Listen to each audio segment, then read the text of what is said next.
Start. Hey, welcome back to the Nets. Unbiased views. They're fast, they're furious. Topics to be covered today: New Zealand versus Pakistan, the first Test match, and the close encounter that they had. Uh, the World Test Championships and the impact on that. And last but not the least, Australia versus India, the Sydney Test. So, with me today is Arsh. Hey, Arsh, welcome Hey back. man, hey man, how are you doing? How are things been? How's the test cricket going on? Doing Interesting days, Test cricket interesting has been days. exciting. It has been absolutely interesting. So before we go anywhere, please do hit the like button, hit the subscribe button. We have seen that people have started viewing us a lot, which is thank you guys for doing that. We would really appreciate if you guys continue hitting on the like and the subscribe button and giving us a shout out if you can. Thank you for all the appreciation posts so far. So, Arsh, uh, first test match. I don't know if you got a chance to watch it live, but it was an amazing day's cricket, and this is what keeps the Test cricket so intriguing. So Day here, five, here, last here. 4 overs. So here was the interesting part. It was interesting to see Pakistan bat it out because everyone on this planet who would have written them out after after their first innings, right? So we have to give it to them as much as I don't like saying this, but they batted out really well. And I really wanted them to stay for that 4 overs, not for just because it would have given India a chance to play at Lords. So Absolutely. for the first time ever, we would So, be Fawad, for the yeah. Sorry. uh, absolutely. And this is the good thing about Fawad Alam, right? Fawad Alam, who has probably got the third highest domestic average of any contemporary cricketer who's out still playing it out. And he manages at the age of 35 to come in and manage to score a century on the last day of a test match and save the inning for Pakistan. The other big thing is Rizwan. Rizwan is going from strength to strength. So Rizwan was, again, chosen in after a really healthy domestic season, comes in and performs in New Zealand, performs in England, performs local in against Sri Lanka. He was also pretty decent when he played Sri Lanka, but he's again one of those guys who has performed everywhere outside and has been introduced to Pakistan cricket at a relatively old age. At the age of 29, he was given the captaincy, and that also happened because Babar broke his finger. So, but he adds so much balance to this squad where you have a genuine batsman who is also keeping wickets. So And true. Fawad Alam, again, at the twilight of his making people aware how domestic season matters to everybody who comes in with that amazing experience. So So, true. yes, you're correct. It was kind of sad that they couldn't stand those last 4 overs. It would have helped us a lot. But again, kudos to Williamson and Wagner. Wagner, though, we have to give it to Wagner for his amazing love for the game. That's what we call it, or what do we call it? The way he said things, the way he performed, the way he did things with couple of broken fingers. It's outstanding. It's just the love for the game, the spirit, and Absolutely. it's just been amazing. Absolutely. And Williamson as well. Williamson said something interesting in the toss where he said that I at never point of time thought about the test match would be a draw. We always kept close in fielders, always wanted to win the game. It was either win or lose. And that is what, World Test Championship means for them. New Zealand, who also with this victory have gone Because unbeaten in New Zealand for the past 12 series and is pretty much on course to play the first World Test Championships in London. true. So it's amazing. The sudden rise of New Zealand. They have built an infrastructure, got up players who Yeah. are putting their hands up when called in. So so here's the thing, right? If you would have said 3 years back if someone would have told me that New Zealand is going to play the World Test Championship at Lords, I would be laughing at their face. It wouldn't have, so there would have been no one saying this, that New Zealand would play the finals, that play the World Test Championship at Lords. Whereas now it's happening. I don't know how much of it is to be Kane Williamson, but it has been the entire New Zealand team. And of course, he is just a musician, as you said. He's just been a musician, and he has been such a thing for the New Zealand team, which is not even funny. I don't really see anyone, any captain at this point doing the same as what Kane Williamson is doing to New Zealand. So that's what a beautiful leader can do to a team. Exactly. And look at that. Look at the results that New Zealand is reaping. New Zealand is number one in test team now rankings. Kane Williamson dislodged Smith to take the number one position. Smith's form is also not helping the cause. But to to put it that way, it's also the Indian bowlers who have been able to trap Smith before he gets going. So True. yes, Kane Williamson technically has been on a level altogether when you look at the top four or top five now. But with the World Test Championship, the fun thing now is with this victory and New Zealand with the way they have just two test matches played in any series, each test match for them weighs 60 points. So if Pakistan were able to stand those 4 overs, it would have given India a chance of a 1.25 test match, which would have meant that if they would have drawn one more or had a result going the other way, because each of India's test match pauses gives them 30 points. So if they would have drawn that, it would have given India that extra 1.25% of leeway that they could have, they could have decided that of the last six, they could have gone away with three victories and still played that World Test Championship. But Australia still, is comfortably placed. it's not over yet. So we can still expect something from the Pakistani team in the next match. And let's hope they put stand for those 4 overs. And I don't know if I will ever say this again, but let's hope they win. I keep my fingers crossed as well that hope Pakistan manages to get a draw at least next time around. And that would put New Zealand on the back foot. They will be chasing the game now. Australia is, I think, comfortably placed. Their next test series is in South Africa. They play three test matches in South Africa, and I think that should be a 3-0 Australia. Correct. So I think Australia is comfortably placed to be in Lords. But Let's hope. Let's hope moving there's an to upset. the next one that we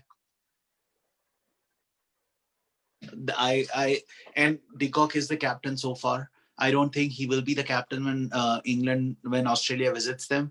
He has already listed it out that he has got too many things on his plate and he doesn't want to be a captain anymore. But let's just move on to the third test and The a quick pink, aftermath of the test. So we saw many reactions coming in from different parts of the world about India's victory after a 36-run debacle. So interesting points to think about was there was this big debate going on: Kohli, Rahane, who should be leading? And Gavaskar said that if he mentions Rahane, everybody would say that he is actually favoring Mumbai boys. So he says that I'm not going to say a word anywhere. And then comes in Sachin Tendulkar, who says, "Who cares if it's Rahane or if it's Kohli? Just try to help each other because at the end of the day, you're playing for India." And that settles down the debate that who cares? It's Rahane or Kohli. As long as you guys are winning the test matches for India, you're playing for bring that India. on. We'll take it The master has anyways. spoken. So Exactly. God for a So, reason, right? yeah, exactly. He's a god for a reason. So, anyway, third test match. We now have one force change again. Umesh Yadav has been ruled out for the next two test matches. So, we definitely have three fast bowlers sitting in the pipeline. Who do you think with? Shardul is already given a nod, as much as I recollect. Shardul has been given a nod, and there might just be one change that Hanuma Vihari sits out and makes way for Rohit. Rohit opens and Shubman Gill comes down. So that's what I think right now it's happening. Let's see. I'm not quite sure about it, but I won't be surprised if Pujara is given a drop. But we need him there. So here is my take on it so far. I feel that from what we have heard, Natarajan might actually go there, though I would, however, go with Shardul. But there was a close competition between Natarajan and Saini. Saini and Natarajan both have a strike rate of 58 and 59. Natarajan has played 20 domestic games as opposed to Saini's, I think, 70, 78 or 70. I don't know. But both of them have a strike rate of 58 and a wicket average of 28. So either one of them who comes in is going to be the third seamer. That we know for sure. It won't be, they won't have a out and out new ball to begin. And anyway, Siraj and Bumrah have proven themselves. So I don't see that. Shardul gives you that option of he has more test matches under his belt, not test matches, but more domestic matches under his belt. Shardul gives you that batting strength in the lower order because our lower order score has not been helpful at all. So Shardul gives you that added benefit. And plus the fact that Shardul plays for Rahane in Mumbai, he could actually get that benefit as well that Rahane might just show confidence from Shardul. But now is the big twist.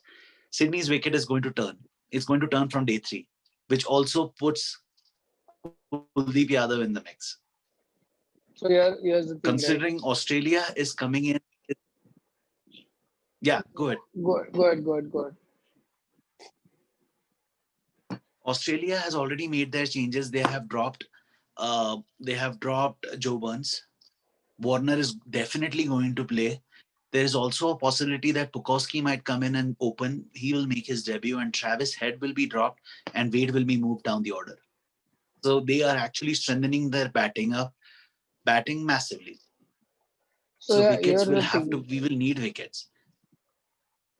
But uh, Kuldeep under Mahendra Singh Dhoni and Kuldeep under anyone else has been a very different bowler, right? So he is not an Ashwin. Yes. He is not an Ashwin. He is not a Jadeja to to just come around, have a knack, try something new, and get a wicket. So here's what I think. Kuldeep can be a brilliant bowler, but he has a 5 wicket haul in Australia last time around when Dhoni wasn't around, right? So and was it Sydney?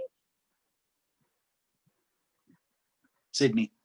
So I think I Sydney. won't be surprised if he plays. So the reason I put him in the mix is because we have seen Smith getting dismissed at the leg slip. He naturally brings the ball in, which is going to be the leg slip.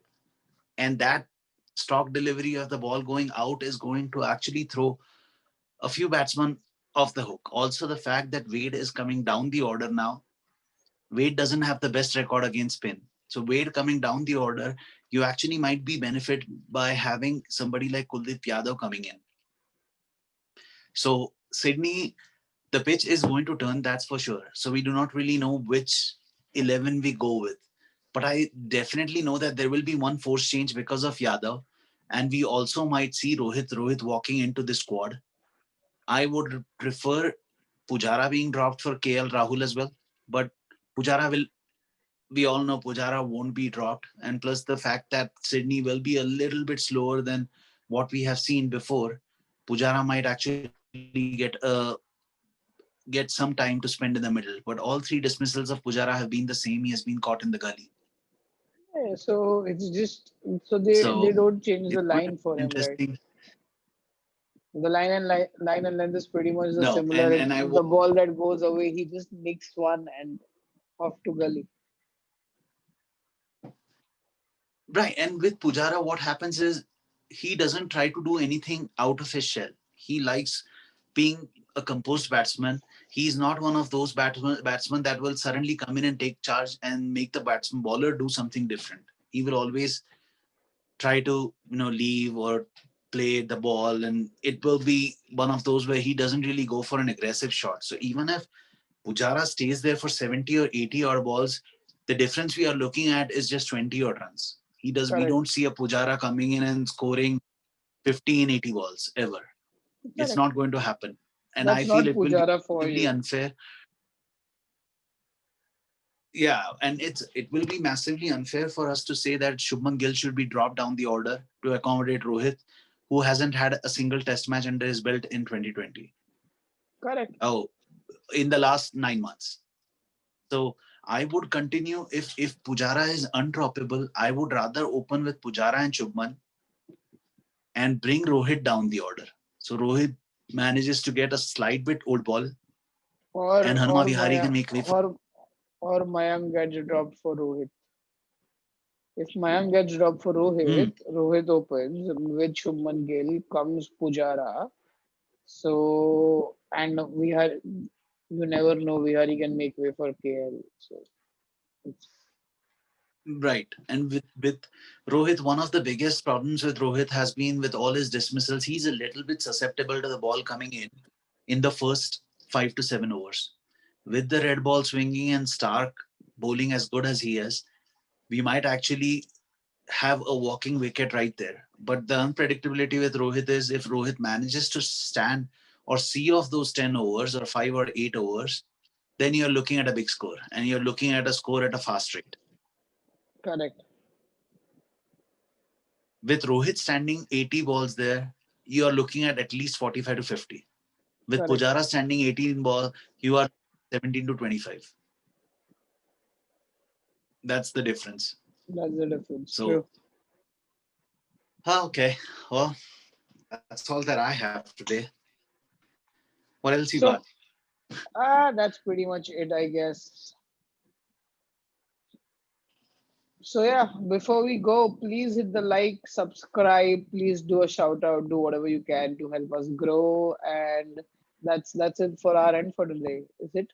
Is it? That's it. Happy New Year, guys, wherever you are. Stay healthy, stay safe. And we will have a quick show sometime tomorrow again. We'll meet up again at the same time tomorrow and do a quick recap of all the amazing things that happened in 2020. Sure, sure All thing, right. buddy. That's it for Thank today. you. That's it for Bye. today. Thank you. Bye.